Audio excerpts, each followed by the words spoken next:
கர்த்தர் இயேசு கிறிஸ்து நாமத்தினால் உங்களை வாழ்த்துகிறேன். 8வது மாதத்துல உங்களை யாவரும் சந்திப்பதில் மிகுந்த சந்தோஷம். ஒரு வார்த்தை நிமித்தமாக உங்களை ஆசீர்வதிக்கும்படியாக விரும்புகிறேன். சங்கீதம் 33:9 வசனம் விதமாய் சொல்லுகிறது, சொன்னால் ஆகும், கட்டளிட்டால் நிற்கும்.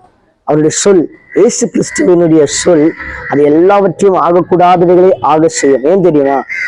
அந்த சொல் யாரால சொல்ல முடியும்னா, உண்டாக்கினவரால், சிருஷ்டித்தவரால் மாத்திரம்தான் சொல்ல முடியும்.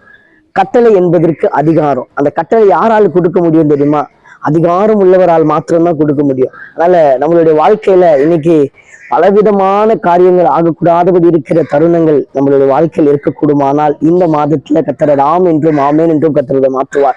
ஏன் தெரியுமா? அவர் வானத்தையும் பூமியை உண்டாக்கினவர், சிருஷ்டித்தவர். அதனால அவருடைய சொல் உங்களுடைய வாழ்க்கையில கடந்து வரக்கூடுமானால் ஆகக்கூடாதவைகள், முடியக்கூடாதவைகள் எல்லாம் இந்த மாதத்துல கர்த்தர் முடிய செய்வார், ஆக செய்வார். அது மாத்திரமல்ல, உங்களை கட்டி வைத்திருக்கிற அநேக காரியங்கள் இருந்து என் ஆண்டவர் ரட்சகருமாகிய கர்த்தர் இயேசு கிறிஸ்து நாமத்தினால் கட்டவிழ்க்கும்படியாக அதிகாரத்தை கர்த்தர் கொடுத்திருக்கிறார். அதனால வசனம் ரொம்ப அழகா சொல்லுது, எவைகள் நீங்க பூலோகத்துல கட்டுகிறீரோ அது பரலோகத்துல கட்டப்படும், எவைகள் பூலோகத்துல நீங்க கட்டவிழ்க்கிறீர்களோ அது பரலோகத்திலும் கட்டவிழ்க்கப்படும். அதுல உங்க வாழ்க்கையில என்ன காரியங்கள் ஆசீர்வாதத்துக்கு தடை, உங்களுடைய வளர்ச்சிக்கு தடை, பொருளாதாரத்துக்கு தடை எது இருந்தாலும் இந்த மாதத்துல என் ஆண்டவராகிய இயேசு கிறிஸ்துவின் நாமத்தினால சொல்லுகிறேன், அவருடைய சொல்லினால் எல்லாம் ஆகும், அவருடைய கட்டளையினால் எல்லாவற்றும் நிற்கும். இயேசு கிறிஸ்துவ நாமத்தினால உங்களை ஆசீர்வதிக்கிறேன். ஆமென்.